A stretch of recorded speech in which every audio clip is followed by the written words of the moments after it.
Article 3, Bill of Rights, Section 1. No person shall be deprived of life, liberty, property without due process of law, nor shall any person be denied the equal protection of the law. Section 2. The right of the people to be secure in their persons, houses, papers, and effects against unreasonable searches and seizures of whatever nature and any purposes. No warrant or warrant of arrest shall issue except upon probable cause to be determined personally by the judge after examination under oath or formation of the complainant, and the witness may produce in particularly describing a place and to be searched and person or things to be seized. Section 3. The privacy of communication and correspondence shall be inviolable except upon lawful order of the court or when public safety or order requires otherwise as prescribed by law. Any evidence obtained in violation of this or the preceding section shall be inadmissible for any purposes in any proceeding. Section 4. No law shall abridge the freedom of speech, of expression, or the press, or the right of the people peaceably to assemble and petition the government for redress of grievances. Section 5. No law shall be made respecting establishment on religion, or prohibiting the free exercises thereof, the free exercises and enjoyment of religious professions, or worship without discrimination or preference shall be forever allowed. No religious test shall be required of civil or political rights. Section 6. The liberty of abode and of the changing the same within limits as prescribed by law should not be impaired except upon lawful order of the court. Neither shall the right to travel be impaired except in national security, public safety, or public health as may be provided by law. Section 7. The right of the people to information on matters of public concern shall be recognized. Access to official records, to documents and papers pertaining official act, transition, decision, government, research data used as policy development should be afforded the citizen subject to such limitation as may be provided by law. Section 8. The right of the people, including those employee of public and private sectors, to form union, association, societies for any purposes not contrary to law shall not be abridged. Section 9. The private property should not be taken for public use without just compensation. Section 10. No law shall be impaired the obligation of contract to be passed. Section 11. Free access to the court and quasi-judicial bodies and adequate legal assistance should not be denied to any person by reason of poverty. Section 12.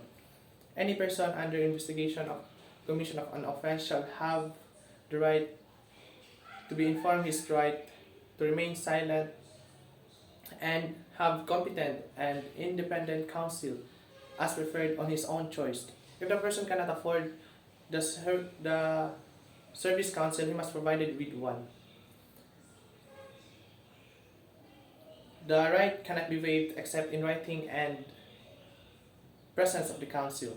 No torture, forced violence, threat, intimidating, or other means which violate the free will shall be used against him. No secret detention, places, solitary, incommunicado, or other similar forms of detention are prohibited. Any confession or admission in violation of this or section 17 hereof shall be inadmissible in evidence against him.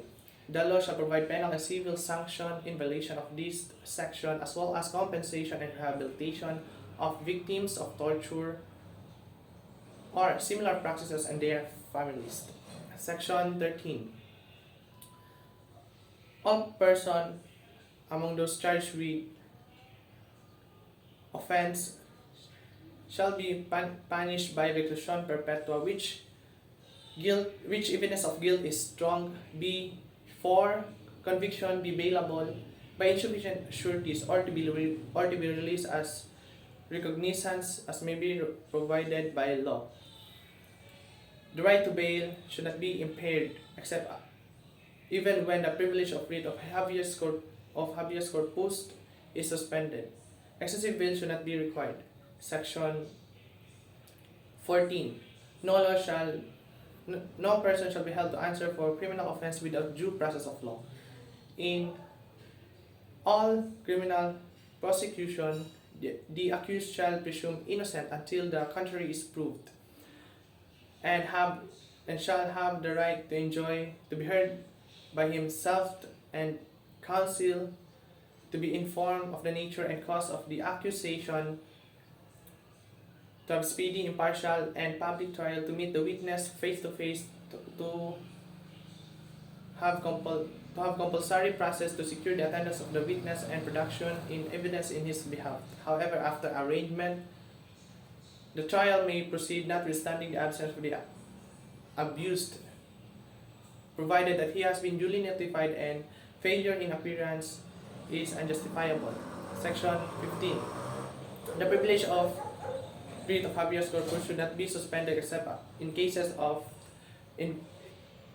invasion and rebellion when public safety requires.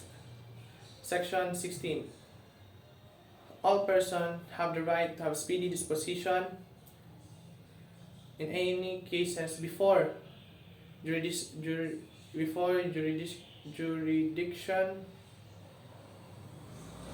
quasi-judicial, and or administrative bodies.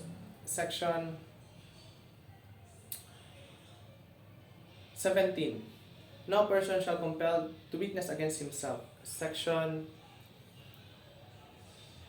18. No person shall be detained solely by reason of his political belief and aspiration. No involuntary servitude in any other forms except a punishment of a crime whereof the party have been duly convicted. Section 19. Excessive fines should not be imposed, nor cruel, degrading, or inhuman punishment inflicted. Neither shall impose the death penalty unless for compelling by reason involving heinous crime, and Congress provides hereafter provides it. Any death penalty already imposed should be reduced to reclusion perpetua. The employment of physical, psychological, or degrading human punishment or detainee or prisoner or detainee or the substandard or inadequate penal facilities of subhuman condition shall be dealt by law. Section 20. No person shall imprison for debt or non-payment of poll tax. Section 21. No person shall twice put in jeopardy or punishment of the same offense. If an act punished by law or an ordinance, conviction or acquittal under either shall constitute to another prosecution of the same act. Section 22. No ex post facto law or bill of attainment shall be enacted.